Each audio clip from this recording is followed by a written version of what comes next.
So we've got the leaf design onto the tracing paper in much the same way that you might have remembered doing at school, with your pencil going over it and transferring it. So I've got this down on top of the coaster, and I've masked and taped it in place to sort of keep it within inside the frame of the leather coaster. I'm going to use an awl. You can use a ballpoint stylus, a pencil or anything, and I've dampened the leather underneath, so it's not particularly wet, and I've let it kind of go in, but it's going to take the impression nicely. And then it's just a case of going over your lines and keep working in with to just transfer the impression over. The leather is going to be a bit soft, so it will mark. So you want to watch your finger if you've got any fingernails that you're digging in as you're holding all your paper down, which is another reason why the masking tape can be a help, but you don't want the paper to move as you're working. So move around, etch in over. I tend to emphasize first all the big lines, especially on this leaf one. You can be a bit more freehand and put the veins in afterwards. So really concentrate on the outlines of the leaves, and it does really help to have a picture of the one that you're working from sort of in front of you, so you can also double check it against everything. So that's how you put the transfer the pattern on. I did a bit of work on this earlier, so if I reveal that back and hold that up, you can see that the design has transferred over. And again, keeping your picture here, you can now see where you're going to be working. And what I tend to think of is in terms of the layers of the leaves. So you want to be thinking which is the leaf that is sitting on the top, and work to that one first. So I'm just going to mist spray a little bit more moisture on here.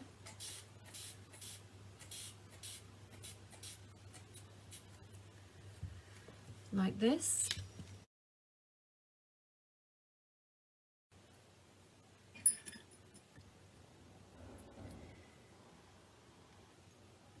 So for this over etching bit to reinforce all the lines, some people will obviously use a swivel knife, and you'll have seen those used.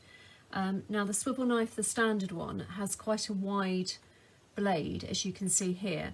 These are interchangeable, and you can get ones that are half the size, and you can get angled ones.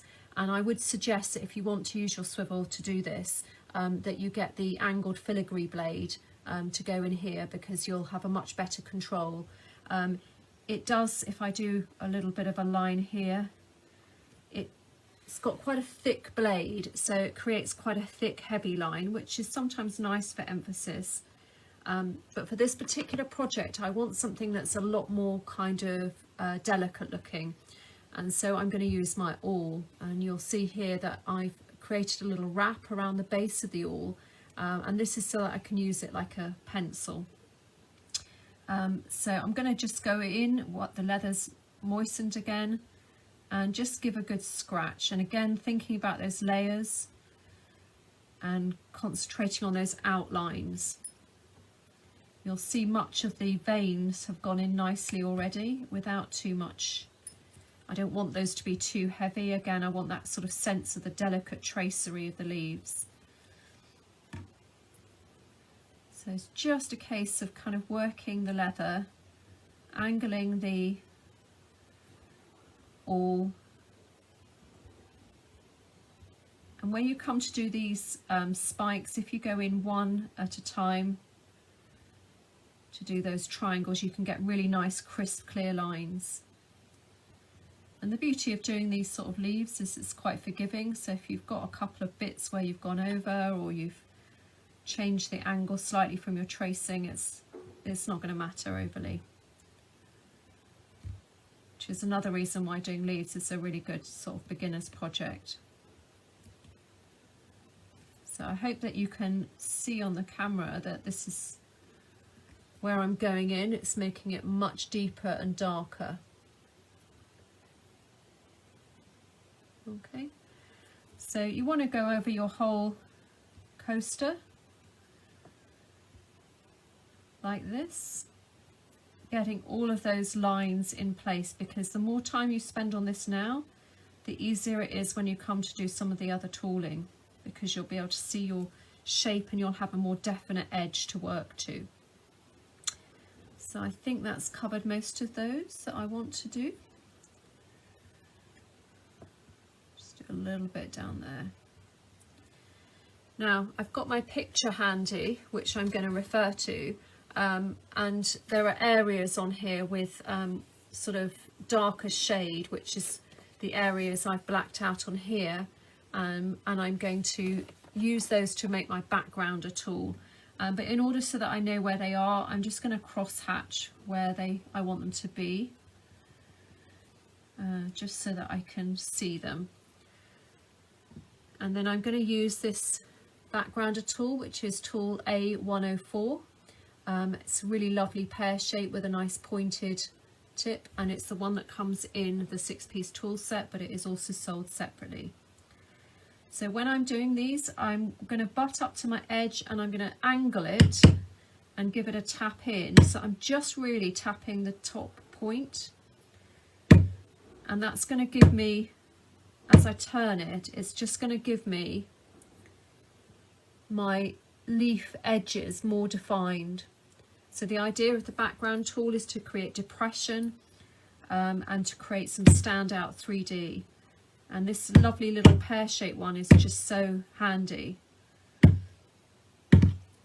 And there's lots you can do just with really a few tools to get started, just using this technique.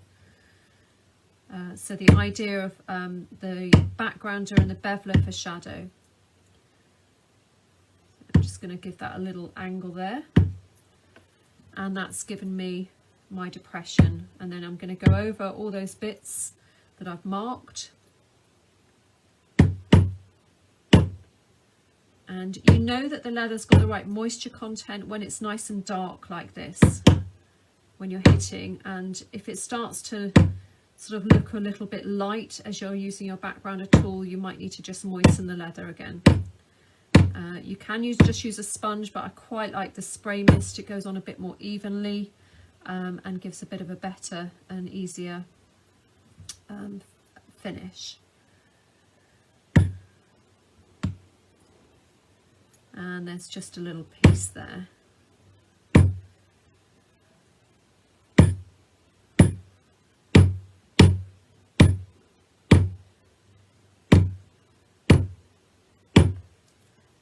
So remember, trying to keep as crisp an edge as you can. So use that point when you need to.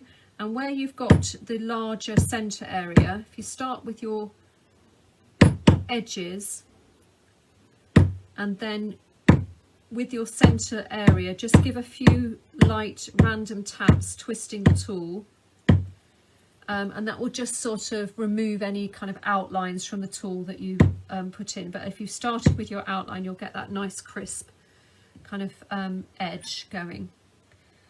So that's going to give me some of my background areas. Next, I'm going to use the beveller tool. So this is a B200, which is smaller than the one that comes in the 6-piece tool set. So the one in the 6-piece tool set is that size, which there's quite a difference, as you can see. And there's an even smaller one, the B203. And what you want to do with this is to be thinking about shadows. So if you go back to the drawing, you can see here on the original that there's shadows that give that sense of the leaves being sitting on top and layered on with each other. So using the drawing and taking the top leaf, I'm going to butt the tool in. So if you look at this tool, it's got a heel and it's angled. And that bit there is the bit you want to push into the line, and then that way the bevel sort of tapers off. And the reason for doing this, it should give you some 3D relief. Now, when you're kind of doing this, if you're going along larger areas, you want to really sort of tap and slide it a little bit. So I don't know if you can see that, but if I push in now against those bits, I can smooth out that line. And sometimes you can even just, if you want it a bit lighter, rather than tapping it, just do it with your, you know, by hand and pressure. Again, the dampness of the leather will give you a darker burnish, if you like, to the leather, which is going to give you more of a shadow, more emphasis. And what you don't want is to have lines where you've hit it, so go back over those, or again do a quick series of taps once you've got it in, just to smooth it over. And again, don't be afraid to angle it in if you just want to get into some tight bits. Really just use almost just the tip edge of it.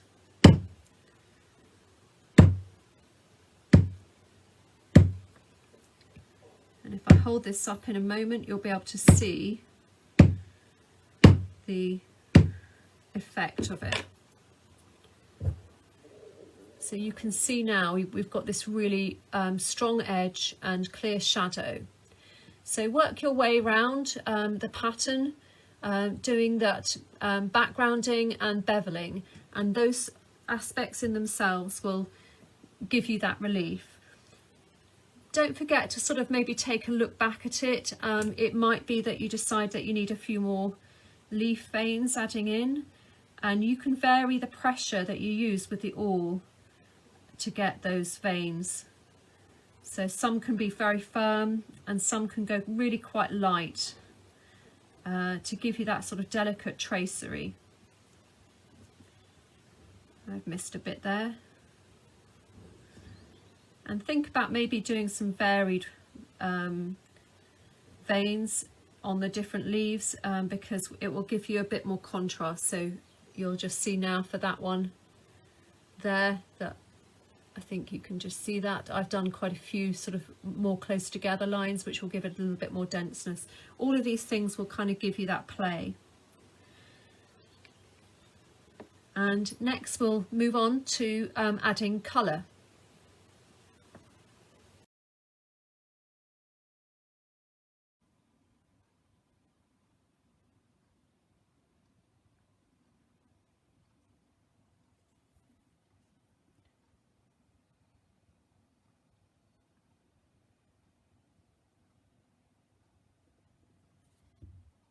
Disappear and just become tonal when we put the chestnut over dye over the top.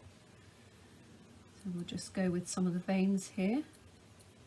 And if you take a good look at some of the leaves, they're really quite amazing, the combinations of colours. You have really striking different colours, so you can't go too wrong with what you're putting here. And as I say, this is a method for those of you with less confidence. So I'm sure some of you who are very artistic could come up with some really beautiful patterns and painting of these. And this bottom little leaf here, I feel like I'm channeling Bob Ross. I'm going to just do a little bit of a dark there just to create some really nice shadow, and then I want some green in that one there. And again, I'm just going to go light to the edges on that one. And that leaf actually bends round underneath that stalk, so let's pull that out by putting the colour there.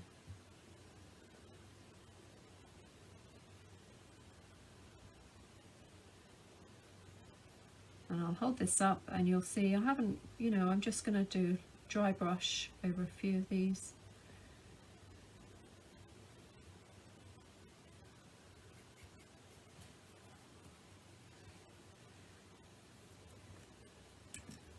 Okay, so it doesn't look very beautiful right now, but that's fine because the magic happens in just a moment. So then what we're going to do is we're going to get a piece of film to put underneath, just to protect my slab from getting too mucky. And then I have some of the chestnut here poured out into a dish. I'm going to put a little bit more in because I did this one a bit earlier. And I have just a piece of sponge. So load the sponge, take a little bit of it off the edge, and then you just want to work over the whole thing and in circles. Seems a bit drastic, but it's fine. And push into some of the areas. This is where the sponge comes into its own because you can push in. I prefer to use a sponge than a dauber, even though this is a small area, because when you want to push into some of these areas, if you press down with the dauber, you can get the effect of the wire handle can actually scratch and push into the leather a bit.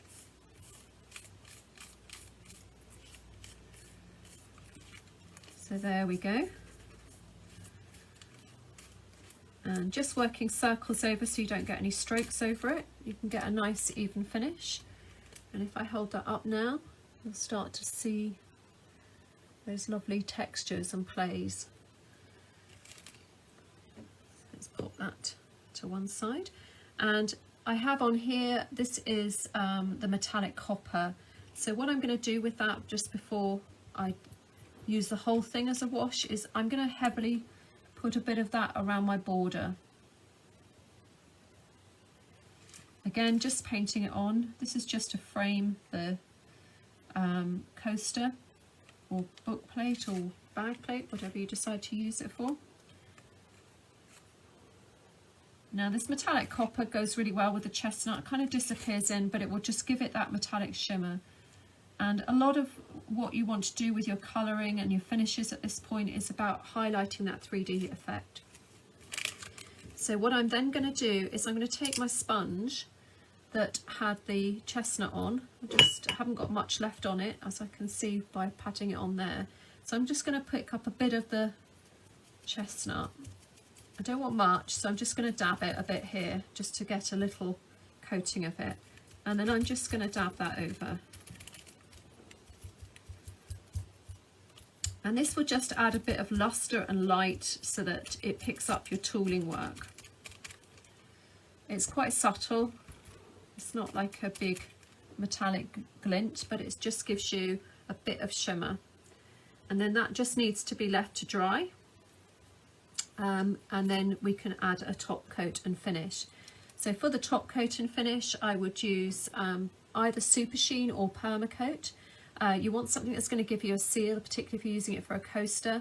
The Permacoat's very waterproofing and has water sort of resistance, good waterproof resistance effects, and also is a good heat resistant. But the Super Sheen has a lovely high gloss, which again will kind of let the light play over your tooling. So it just depends on the kind of look you look. This one will go a little bit more kind of matte. So once that's dry, put your finish on, and then the final thing you'll need to do, so if I do this one I did earlier, is to get a piece of sheepskin and really buff it. So this will really just give you the final finish, and it's just so worth doing. It just really brings out all the texture and designs. And the lanolin gets really quite warm, so you end up with quite a good buff with not too much elbow. So these are the two that I did earlier.